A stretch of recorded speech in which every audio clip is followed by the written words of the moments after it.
Hey, it's the Weird Accent Beard Guy, and here I've got 4 amazing, ridiculous sounding amps. The Morgan AC20's Chime. You can wake me up for that anytime. A Deluxe from '53, the greatest Fender amp, I'm sure we all agree. The Gremlin by Tone King. From a cute clean amp to a monstrous sounding thing. And a mid-70s Fender Vibro champ, the smallest of the bunch, but still packing serious punch.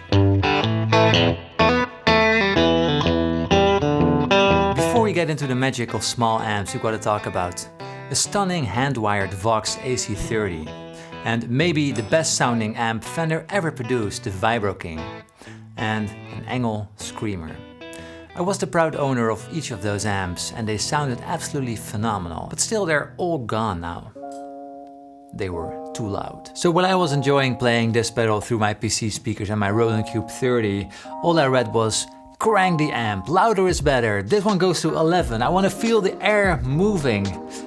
There has to be folks who also love playing with this pedal, right? Show me some 505 love in the comments. You're not a real guitar player unless you like loud amps, but it's time to come clean about something. I do not like it. I hate loud amps. And here's the problem, because I do love the sound of a loud tube amp. Nothing better than pushing the tubes right over the edge. But when I do that with my 30 watt matchless, this is what happens. It makes no sense. It is so extremely loud.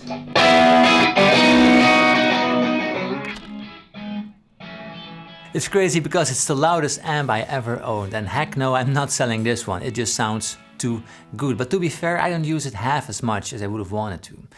The amp turned down it doesn't sound the same. And it's always switching around attenuators and stuff. It isn't ideal either. And this is exactly the reason why I love small combos so much. So here's 4 amps that all excel at different fields.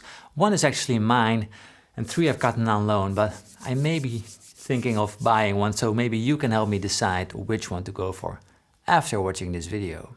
So let's start with the one that surprised me the most at the beginning. It's the Morgan AC20.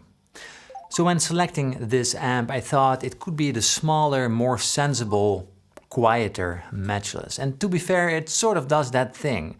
Both are Class A type amps running on EL84 power tubes, and they have that unique chime and compression that we all love. But this amp does it all on sensible volumes, and that really makes me happy.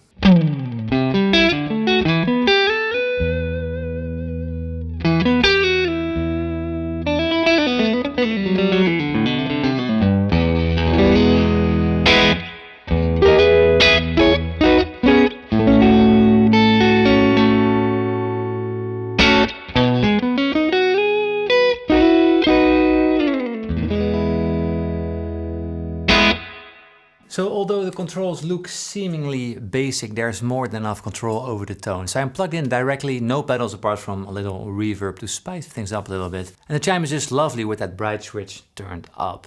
So now let's push the tubes a little bit more. I'm turning up the gain a little bit over noon, and I'm turning off the treble switch for some more low end and punch.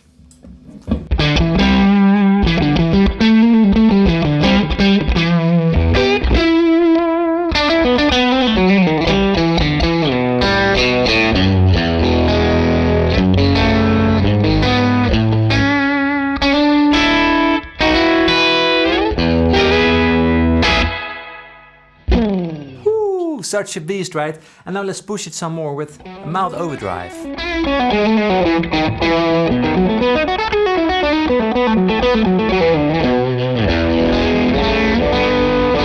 So you might think this is a little bit too bright maybe, and that often happens on Vox amps. So it's too bright and everything becomes a little bit too harsh. So back in the days, people would actually go into the circuit board and solder certain elements out or change certain components to make them a little less bright. But on here we've got the bright switch, which is turned up right now in the sun position. But if you flick it down to the moon position, it becomes a little bit more a better pedal platform. So it sounds like this.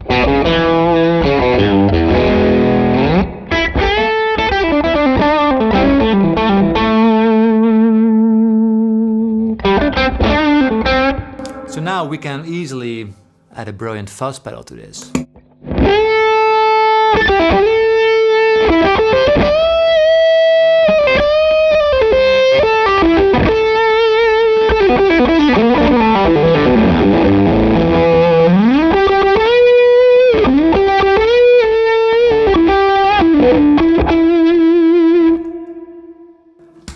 So I'm sure we all can agree that sounds kind of epic, right? So at the volumes I'm playing at right now, it sounds extraordinary, and that's because the Morgan did something special with the power level knob on there. It's essential that the breakup happens right at the volume you want it to. So with a more traditional master volume, you are weakening the signal before you hit the output tubes. But with this, you're actually limiting the wattage of the output tube, so more like an attenuator. So now we still have that brilliance from the pushed output tubes, so that edge of breakup will happen at exactly the right volume. But just, you can tune it in with the level.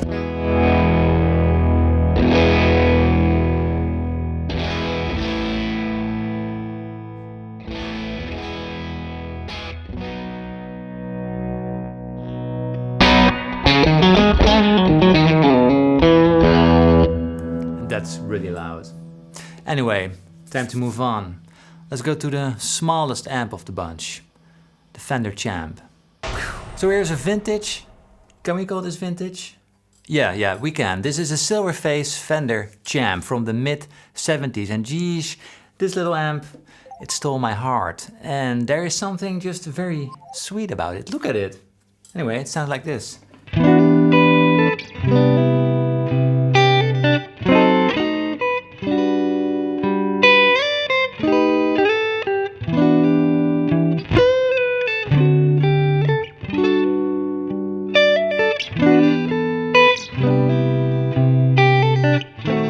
So I believe this is a 5-watt amp with just an 8-inch speaker.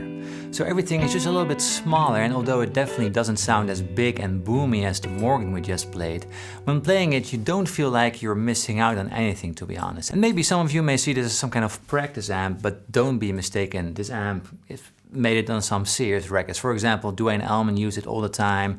And the best thing about it, you can just turn it up to 7 and don't feel awkward about playing.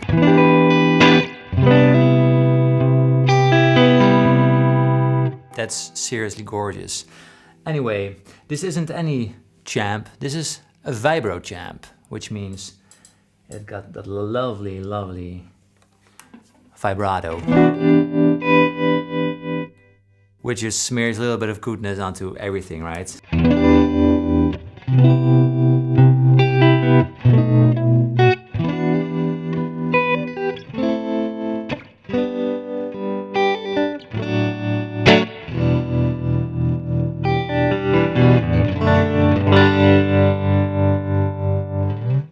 And actually it works surprisingly well with some mild overdrive on there.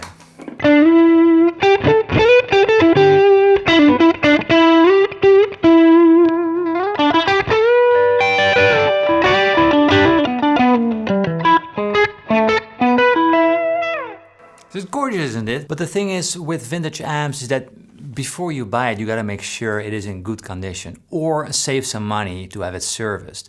Because after time, you just have to replace certain parts like the transformers, maybe recone the speaker, capacitors, resistors, what have you. But if you got a good vintage amp, then there isn't anything that can beat it, right? Or can it?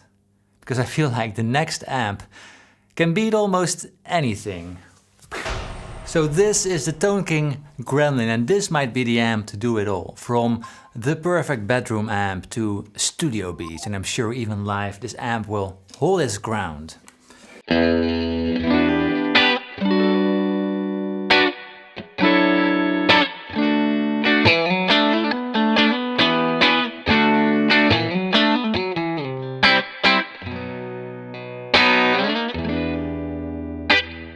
So as tiny as it is, with just 5 watts, don't let this amp fool you. Yes, there is a little bit of less headroom, but I don't need headroom anyways. Just push it, baby.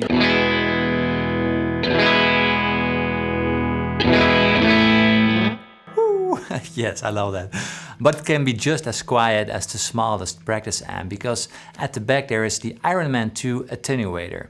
So if I turn it 2 clicks down, we've got that lovely volume. and still that cranked amp feel.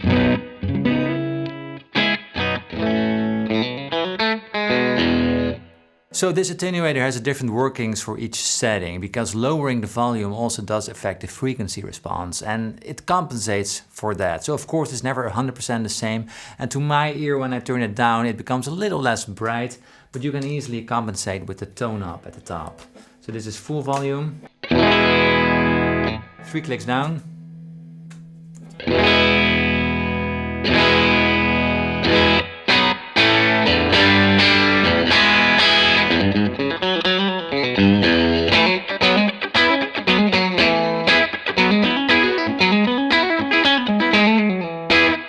So this amp has 2 channels, the rhythm channel, which I'm playing at right now. It's voiced after the black phase sound for lovely cleans to mild overdrive. So let's see how that works.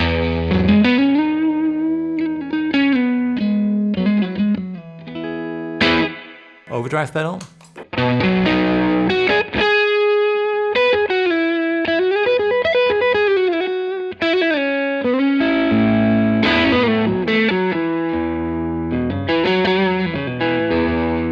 Right, sounds.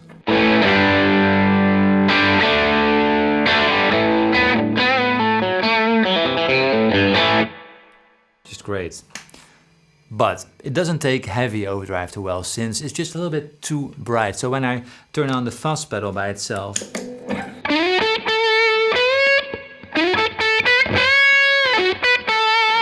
becomes a little bit too bright. So the lead channel takes some of that spike in, it just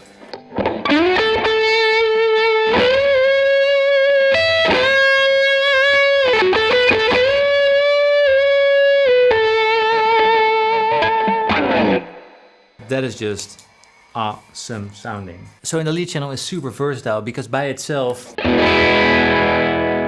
can go from a mild overdrive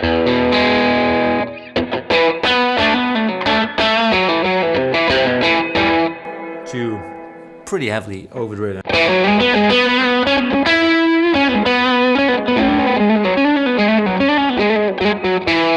And then when you add an overdrive to that,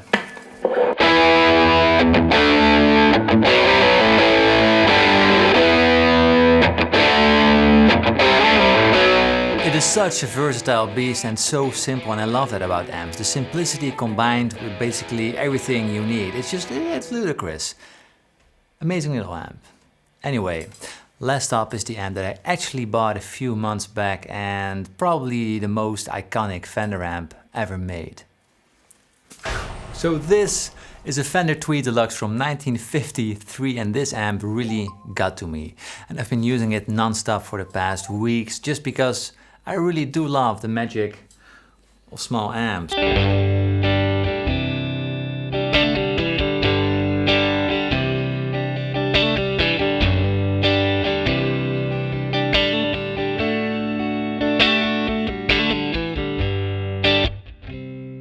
So there is something about this amp that makes me love it more and more every time I turn it on. So you hear the amp really needs to work to deliver. And that's exactly what gives the amp the character, and why it's probably the most copied and probably the most recorded amp ever. Leo Fender designed this amp to stay clean, even at higher volumes, but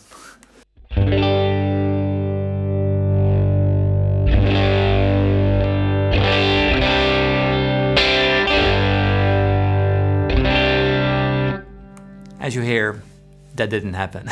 But that overdriven tone at higher volumes is the reason why so many notable players favored this little amp.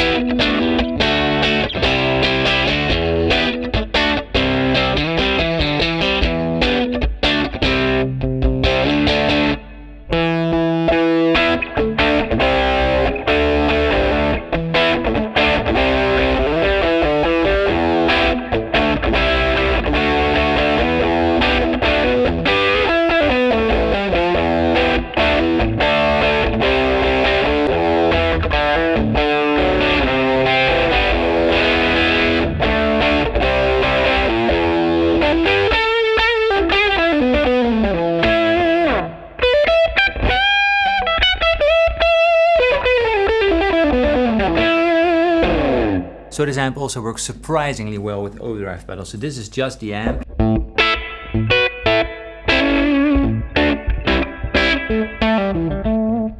With overdrive.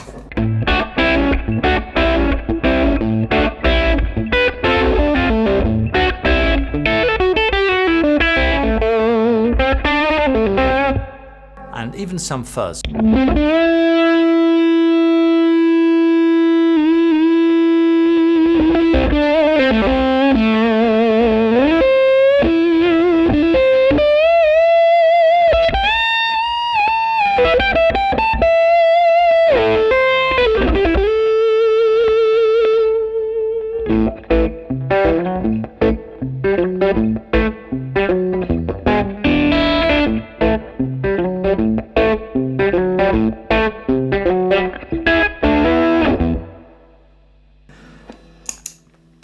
That's crazy, right? So after hearing all of this, which one should you get? I mean, all these amps are really great and deliver spectacular tones at the sweet spot, at a decent level. I mean, some are still pretty loud, but you can always turn them down.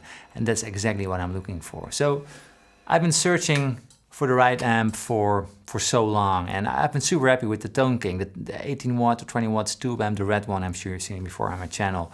And the more different amps I play, the better I understand how they work with pedals, how to break up, in what scenarios I may prefer a muddler or maybe the camper of some kinds. It's all different beats, different applications and different ways to interact with your playing. But one thing I do really know is that I don't really like loud, like obnoxiously loud amps. So as long as it's at a decent level, I'm a happy guy. So please leave your comment below about these amps. I'm sure you've got some thoughts about them, and I hope to see you next week in another video. I'm sure you will watch them. Bye. In front of the amp. So, stop that. What the fuck is happening? Okay.